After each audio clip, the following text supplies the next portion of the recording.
ఈరోజు కందుకూరి వీరేశలింగం గారి జన్మదిన సందర్భంగా ప్రధానోపాధ్యాయులు నాకు ఇచ్చిన అవకాశం బట్టి సార్కి ధన్యవాదాలు. కందుకూరి వీరేశలింగం గారు ప్రస్తుత కాలంలో మరుగుపోయే పరిస్థితిలో ఉన్నప్పటికీ సార్ ఈరోజు మన స్కూల్లో ఆయన జయంతిని ఇంత ఘనంగా చేయడం అనేది నిజంగా గర్వించదగిన విషయమే. ఎందుకంటే ఆయన సంఘ సంస్కర్త, సంఘాన్ని మేల్కొల్పాలని చిన్ననాటి నుండే ఆయన ఎన్నో విద్యావకాశాలు పొందుకొని ఆయన పొందిన అనుభవాలు కష్టాల్లోనే ఆయన ప్రగతిని ముందుగానే దృష్టించి బాల్య వివాహాలను నిషేధించడం, బాలికా విద్యను ప్రోత్సహించడం, వితంతు వివాహాలను ప్రోత్సహించి అనేక విధాలుగా సంఘంలో అనేక మేలులు చేసి చూపించారు. ఈనాడు అనేక మంది ఆడపిల్లలందరూ స్కూల్లో చదువుకుంటున్నారంటే ఆయన చేసిన ఒక ప్రయత్నం కూడా ఇందుకు నిదర్శనమని భావించదగిన విషయం. ఈ అవకాశం ఇచ్చిన ప్రధానోపాధ్యాయుల వారికి ధన్యవాదాలు. ఏప్రిల్ 16 మరి ఏప్రిల్ 16కి ఒక ప్రత్యేకమైన ఇంపార్టెన్స్ ఉంది. అదే మన కందుకూరి వీరేశలింగం పంతులు గారు.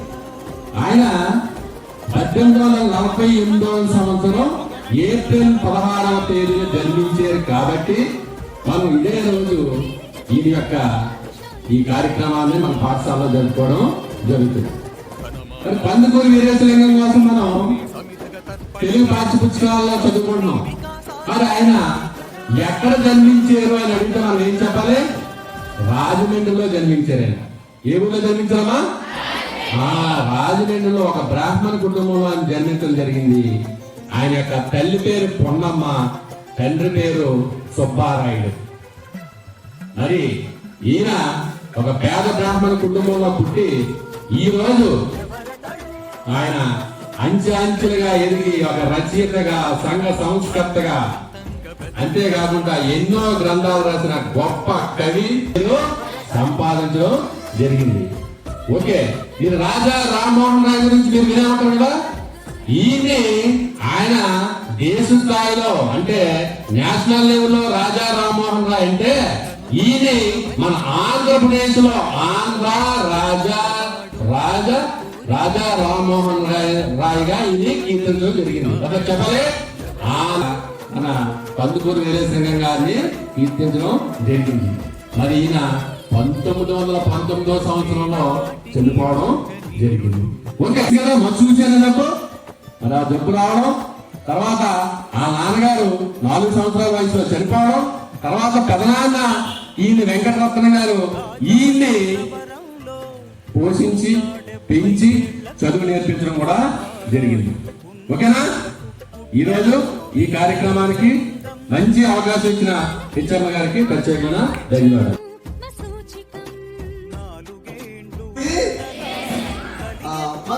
ఈయన కవే కాకుండా స్వాతంత్ర సమరయోధుడు, సంఘ సంస్కర్త ఎన్ని ఉన్నాయి. ఇలాగే నేను ఒక బ్యాంక్ ఇంటర్వ్యూకి వెళ్ళాను. ఇప్పుడు నేను చదువుకున్న రోజుల్లో బిఎస్ఆర్కి రాసి సెలెక్ట్ అయిన ఇండస్ట్రీ అని ఇంటర్వ్యూ పిలిచారు. ఇంటర్వ్యూలోని మహామా ఉద్దండులందరూ కూర్చొని ఉన్నారు. వాళ్ళు అడిగారు, ఏపీ నుంచి స్వాతంత్ర సమరయోధులు 10 మంది పేర్లు చెప్పండి అన్నారు. కరెక్ట్గా చెప్పాను కొన్ని పేర్లు. చెప్పి ఇక్కడికి వచ్చినప్పటికీ చిన్న కన్ఫ్యూజ్ అయ్యారో ఏమయ్యానో. ఏం పేరు చెప్పారంటే కందుకూరి ప్రకాశం పంతులు అని చెప్పారు. ఏమని చెప్పడారా? కందుకూరి ప్రకాశం పంతులు. అది ఎవరి పేరు? ఎవరి పేరు? ఈ పేరేంటి? కందుకూరి వీరేశలింగం. నేనేం చెప్పాను? కందుకూరి ప్రకాశ పంతులు. ప్రకాశ పంతులు ఎవరు? ఆయన కందుకూరి ప్రకాశం. ఆంధ్ర కేసరి అంటాం కదా, ఆంధ్ర కేసరి. అసలు కలగాలి అని కొన్ని దురాచారాలు, మూఢనమ్మకాలు అవన్నీ చిన్నప్పుడే మీలోంచి పోవాలని తెలుసో తెలియకో మీ తల్లిదండ్రులు, మీ తాతలో మామలో వాళ్ళే అంటారు, అమ్మో అలా వెళ్ళకూడదు, ఇలా చేయకూడదు కొన్ని చెప్తారు మూఢాచారాలు.